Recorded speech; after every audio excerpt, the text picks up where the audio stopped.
Le pardon, c'est le sujet du jour que l'on vous partage avec Audrey. Bonjour. Bonjour Marie-Hélène, bonjour à tous. Oui, bonjour à tous. Bonjour Audrey. Gros sujet aujourd'hui que on a eu l'idée de proposer parce que tu en avais parlé dans une précédente vidéo. Et c'est vrai que je pense que le pardon, ça fait partie du début du chemin, je pense, après la prise de conscience. Exactement. C'est vraiment, alors je rentre dans le vif du sujet, hein. Vas-y, je t'en prie. C'est vrai qu'il y a le pardon, se pardonner à soi, pardonner aux autres. Mais c'est vrai que il y a la différence entre pardonner et cautionner ce qui s'est passé probablement. Enfin, souvent ça c'est en lien avec éventuellement quand il y a quelque chose avec quelqu'un d'autre. Mais c'est vrai que le pardon à soi aussi, c'est quelque chose qui, quand on comprend en fait nos fonctionnements et pourquoi ça a pu se passer comme ça et que souvent c'est des moyens de défense en fait, ou c'est le seul moyen que notre organisme, notre corps a trouvé pour nous protéger à ce moment-là, ben, c'est beaucoup plus facile de faire justement ce travail de savoir se pardonner. Mais c'est pas facile, enfin c'est pas évident. Moi je vois que je suis vraiment dans toujours encore là-dedans. Et il y a des choses sur lesquelles j'arrive à me pardonner, mais il y en a sur d'autres, et en plus, c'est des choses qui sont pas forcément de mon fait, mais qui sont des circonstances extérieures, mais où j'arrive vraiment pas à me dire, mais comment j'aurais pu faire autrement. Et, euh, et je pense que c'est un chemin de toute une vie. Ça se termine jamais. Je te laisse la parole et rebondir sur ça. Et oui, tout à fait. Après, voilà, la notion de pardon est vraiment mais primordiale à prendre en ligne de compte. Et c'est vrai que c'est difficile d'aborder cette notion de pardon parce que derrière la notion de pardon, il y a aussi une question d'ego. Mm. Hein. On a été blessé, donc du coup, on a en fait une certaine rancune en fait en nous qui nous empêche quelque part de pardonner. Maintenant, le pardon en lui-même, c'est un outil extrêmement puissant de transformation. Mm. De transformation, parce que c'est au travers en fait ce pardon qu'on peut en fait aller vraiment au plus profond de nous-mêmes. Euh, Quand je parlais justement en fait d'ego, c'est d'aller dépasser Mm. cet ego qui nous empêche de voir les choses comme elles sont. Et comme tu le disais vraiment à juste titre tout à l'heure, euh, se pardonner à soi-même, enfin pouvoir pardonner en fait aux autres, c'est quelque chose, mais le pardon qu'on accorde en fait aux autres permet de se pardonner automatiquement Mm. aussi à nous-mêmes. Parce que même si on n'est pas responsable d'une situation, comme tu le disais aussi tout à l'heure, on s'en veut Mm. finalement de ne pas avoir su réagir comme on aurait dû après coup. Après coup, en fait, quand on est sur le flot d'une émotion, on a instinctivement une réaction Mm. et au bout d'un moment, ah, mais si j'avais fait ci ou si j'avais dit ci, si j'avais fait ça, ça se serait passé différemment. Mm. Peut-être, sauf que quand on est sous un fait accompli comme ça, c'est pas aussi facile de pouvoir raisonner de la meilleure manière que ce soit parce qu'il y a un état émotionnel qu'on se prend en fait en pleine figure et qu'il faut savoir gérer derrière. Mm. Il faut voilà, de pouvoir le gérer, l'accepter et prendre le recul nécessaire pour pouvoir après dire ouais, effectivement, ceci ou cela. Euh, Pourquoi est-ce que c'est important en fait de pouvoir se pardonner? Ça va en fait vraiment limiter en fait le stress et l'anxiété qu'on peut avoir au travers en fait une situation. C'est pouvoir devenir plus résilient, c'est pouvoir retrouver une certaine paix intérieure également, et aussi pouvoir avoir une ouverture d'esprit qui nous fait voir autre chose. Mm. Qui nous fait voir autre chose. Ça nous permet aussi de guérir nos blessures. Parce que si on a été blessé par quelque chose et qu'on a de la rancune par rapport à quelque chose, c'est que ce qui s'est passé est venu un petit peu mettre du sel sur une blessure Mm. ouverte. Donc sur une blessure tout court, une blessure émotionnelle. Et à partir de ce moment-là, c'est notre enfant intérieur aussi qu'on a blessé. Et cette rancune-là, en fait, on dit non, de toute façon, je ne pardonnerai pas, je ne peux pas. On reste en fait dans cet état de colère, d'émotion, dans lequel on ne ressort pas. Parce que tant qu'on a de la rancune, on ressent de la colère. Et tant qu'on ressent de la colère, on n'arrive pas à passer à autre chose et on ne peut pas accorder le pardon. Sauf que accorder le pardon, ça permet justement de vous libérer, commencer en fait à travailler sur une blessure, l'accepter. C'est surtout ça, de reconnaître, voilà, si ça m'a touché autant, c'est parce que j'ai une blessure. Quelle est-elle? Je la reconnais, je dégage mon ego et qu'est-ce que je peux faire maintenant en fait aujourd'hui pour pouvoir y travailler? Donc c'est libérer en fait son enfant intérieur.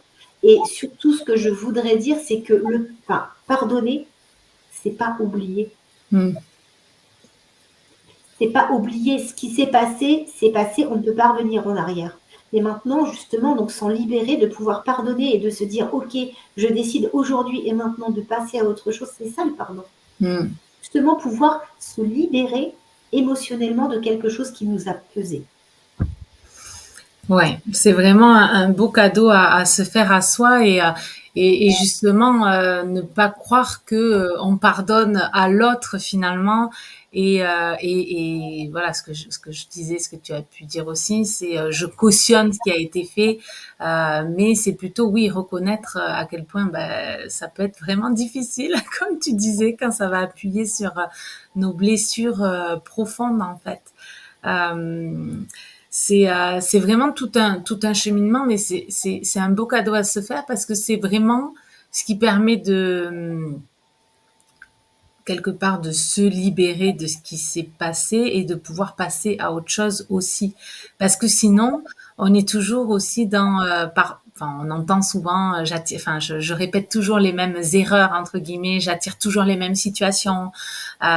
C'est aller voir justement et comment guérir entre guillemets ça qui fait qu'on arrive à ne plus attirer les mêmes situations justement parce que sinon on est toujours dans la répétition parce qu'il y a pas cette compréhension derrière du pourquoi du comment et on voit pas derrière en fait on voit pas ce qui bloque et ça peut être dans dans plein de domaines de vie. Mais j'ai trouvé vraiment oui un bel exercice à faire, c'est aller voir ce sur quoi on aurait envie de justement de se pardonner et accepter que à ce moment-là, c'était la meilleure solution pour moi. Et il y a pas, enfin voilà, il n'y a pas eu la possibilité d'agir autrement. Et de pouvoir aller faire ça dans diverses situations qui peuvent nous poser problème et y revenir peut-être plusieurs fois. Ça se fait pas, enfin ça serait bien, hein, mais malheureusement il y a peu de chances qu'en une fois ça arrive. Mais peut-être qu'à chaque fois ça nous revient en tête et que ça vient encore nous pas nous réveiller, enfin réveiller la blessure en fait quelque part, nous challenger, se dire oui, mais en tout cas c'était la meilleure solution pour moi en ce moment-là, avec la personne que j'étais à ce moment-là aussi. Exactement. On n'a pas tout, enfin voilà, on évolue tous les jours, donc c'est ça qui est chouette.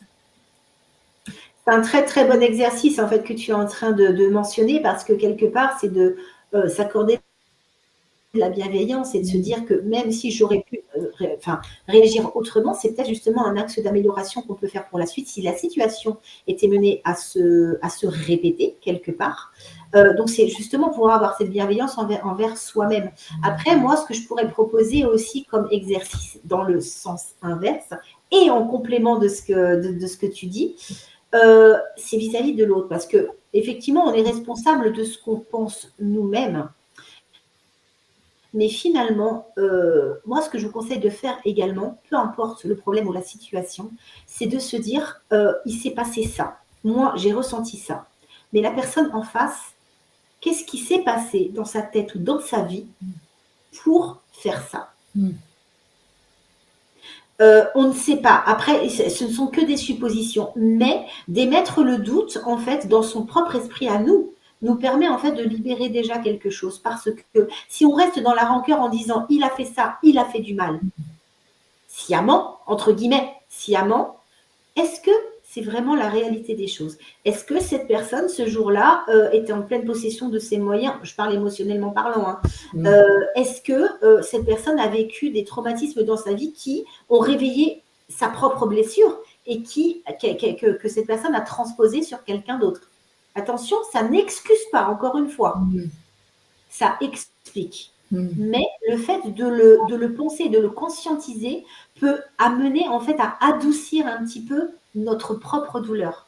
Parce que si nous, en fait, on a réagi avec un état émotionnel particulier, parce qu'on peut être amené aussi à être en colère, et des fois, on n'est pas forcément content de nous parce qu'on a été en colère et qu'on est allé un peu trop loin dans nos paroles. Ça nous arrive à tous.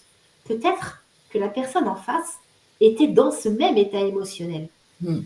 Et que peut-être que ça a été sa manière de s'exprimer et qu'elle aussi, elle n'a pas pu faire autrement à ce moment-là.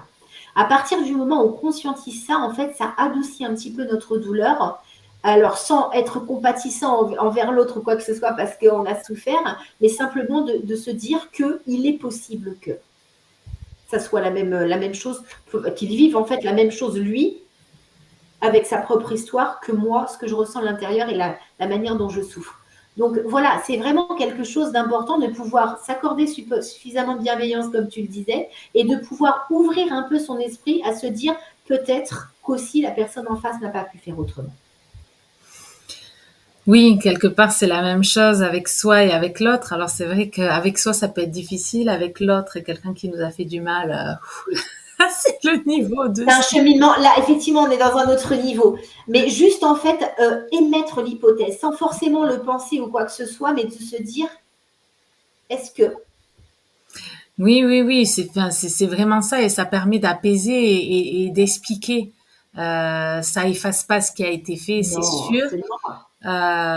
Mais c'est se dire, ben, cette personne-là, à ce moment-là, c'est la seule chose qu'elle était capable de faire avec, comme tu disais, son histoire, tout ça. Et je pense que ça permet, alors pour faire le lien avec peut-être quand on est en conflit, peut-être avec quelqu'un où on aimerait peut-être renouer la relation. Voilà, ça peut être quelque chose aussi qui, nous, le fait que nous, on lâche aussi quelque part, ben, ça permet à la personne en face de pouvoir lâcher aussi et et de retrouver en fait un peu de lien pour essayer de retrouver cette relation. Euh, c'est vraiment voilà les vibrations, les sensations, tout ce qui est pas palpable en fait et que inconsciemment on transmet, ben de pouvoir apaiser ça chez soi, ben automatiquement en miroir ça va s'apaiser un petit peu chez l'autre aussi et ça peut permettre de faire le premier pas. Exactement. La manière de toute façon en fait dont on réagit, hein, c'est encore une fois un effet miroir. Et la manière dont on réagit, en fait, va entraîner la manière de réagir de l'autre également. Et encore une fois, sans cautionner ou quoi que ce soit, c'est juste de pouvoir ouvrir son esprit et de se poser des questions différentes de d'habitude. Parce que quand, en fait, on tourne en boucle, et tu disais sur les schémas répétitifs, quand ça nous arrive à nous et qu'on subit toujours les mêmes choses, c'est qu'il y a quelque chose dans la boucle que l'on répète nous-mêmes. Et ça, c'est nous qui le répétons. Si ça nous arrive encore et encore et encore, c'est que la boucle n'est pas chantée et que qu'est-ce qu'on peut faire de différent pour justement sortir de cette boucle. Là, concrètement, c'est quelque chose de différent puisque c'est une façon de penser de penser et de faire qui n'a jamais été fait auparavant, mais juste faire ses propres tests également, de pouvoir voir quelles sont les conséquences de ça. Est-ce que ça fonctionne? Est-ce que ça ne fonctionne pas? Et dans quel état d'esprit derrière on se trouve? Parce que finalement, en fait, de penser ça, c'est hyper libérateur parce que on est tous des humains. Après, bien évidemment, hein, encore une fois, il ne s'agit pas de cautionner. Et quand on nous avait fait vraiment du mal et quand on a dépasser des droits vis-à-vis d'une personne quand il y a des choses qui ne sont pas morales. Là, on rentre encore dans des sphères autres. Hein.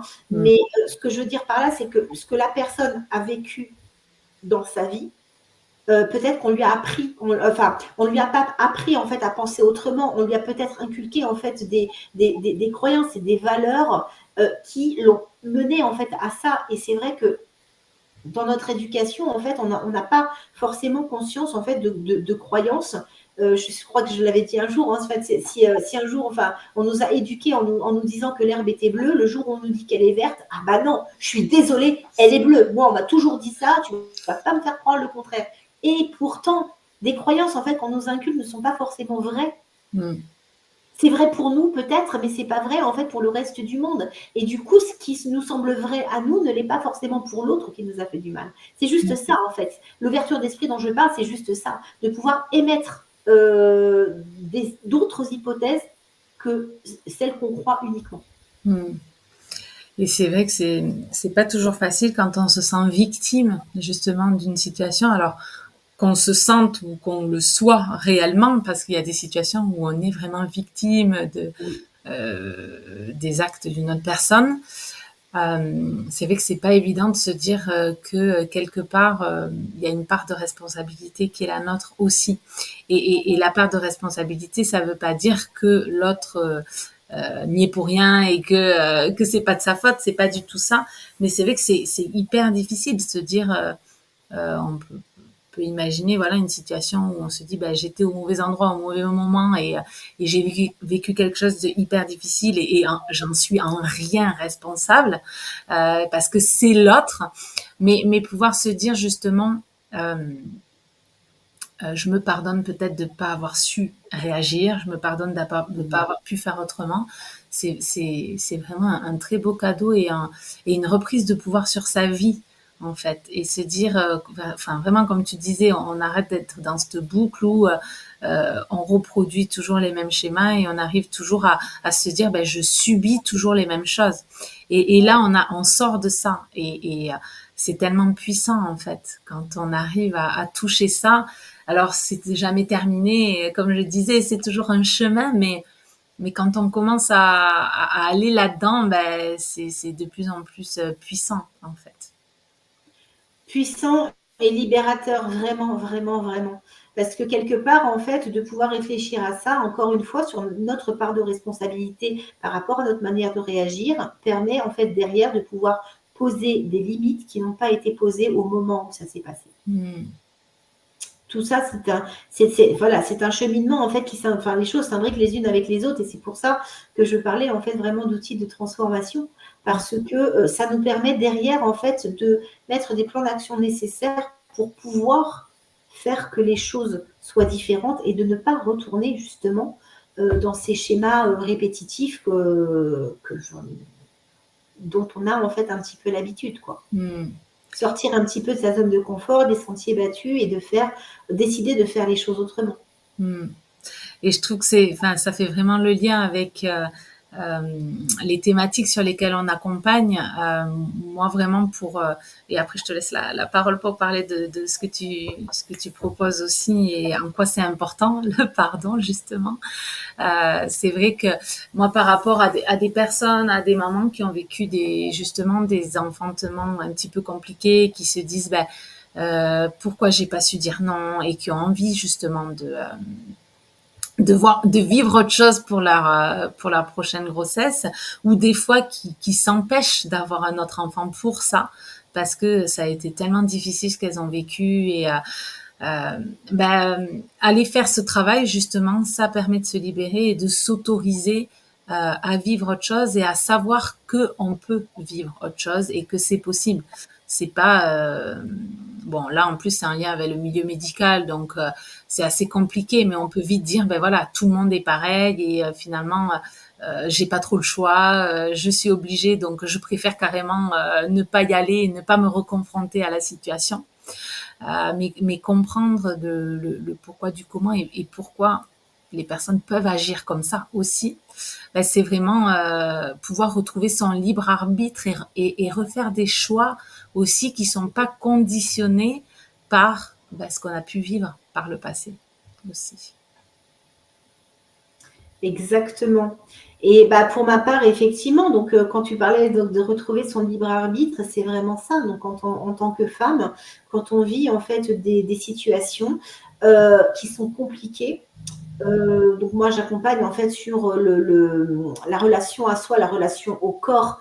Par rapport à des femmes qui sont complexées par leur poids, ce qu'on appelle souvent en fait les kilos émotionnels. Derrière, il y a une blessure. Derrière, justement, il y a un manque de pardon. De toute façon, quoi qu'il en soit, on a une blessure qui fait qu'on reste en fait en vase clos à l'intérieur de nous-mêmes sans réussir en fait à sortir de cette situation. Donc, c'est justement de pouvoir en fait l'accepter, de regarder ce qui s'est passé, comment est-ce qu'il est possible de faire autrement. Comment est-ce qu'il est possible de se voir autrement? Parce que finalement, en fait, la croyance qu'on a dans ce genre de contexte-là, c'est juste de se dire, en fait, on laisse les gens décider de qui nous sommes. Et ça, on laisse faire. C'est ça, en fait. Il faut sortir de ça, donc justement, de pouvoir dire non, de retrouver son libre arbitre en disant non, je ne veux pas qu'on m'impose qui je dois être, je veux être celle que je veux être. Tout simplement. Et le discours, en fait, il est là. Et ce cheminement-là, il passe par l'acceptation et le pardon. Moi, dans mes accompagnements, c'est vraiment ce sur quoi je travaille, de retrouver vraiment son essence propre, son identité, de manière à pouvoir poser des limites claires donc, avec soi-même, bien évidemment, et de pouvoir les exposer aux autres. Parce que de dire non, c'est ça aussi qui est compliqué. S'autoriser à dire non. Donc voilà un petit peu l'aboutissement en fait de ce qu'on vous dit par rapport à la manière dont on peut vous accompagner de deux manières complètement différentes, dans deux cadres différents, mais comme vous pouvez le constater, tout se rejoint. Oui, c'est exactement ce que je voulais dire, c'est que finalement, on en revient toujours à la même chose. Exactement. Peu importe les thématiques dans nos vies, en fait. Donc, c'est pour ça que c'est hyper précieux de faire ce travail aussi, parce que du coup, ça se propage finalement à tous nos domaines de vie. Exactement. C'était vraiment très beau ce que tu nous as partagé à la fin, là. Tout pareillement, Marie-Hélène. Je suis ravie d'avoir pu faire cette vidéo parce que ouais, il y a plein de pépites dedans. Donc, merci beaucoup. Merci à toi, Marie-Hélène. Et puis, on vous retrouve prochainement. À très vite pour un prochain épisode. Bonne journée. Bonne journée. Au revoir. Au revoir.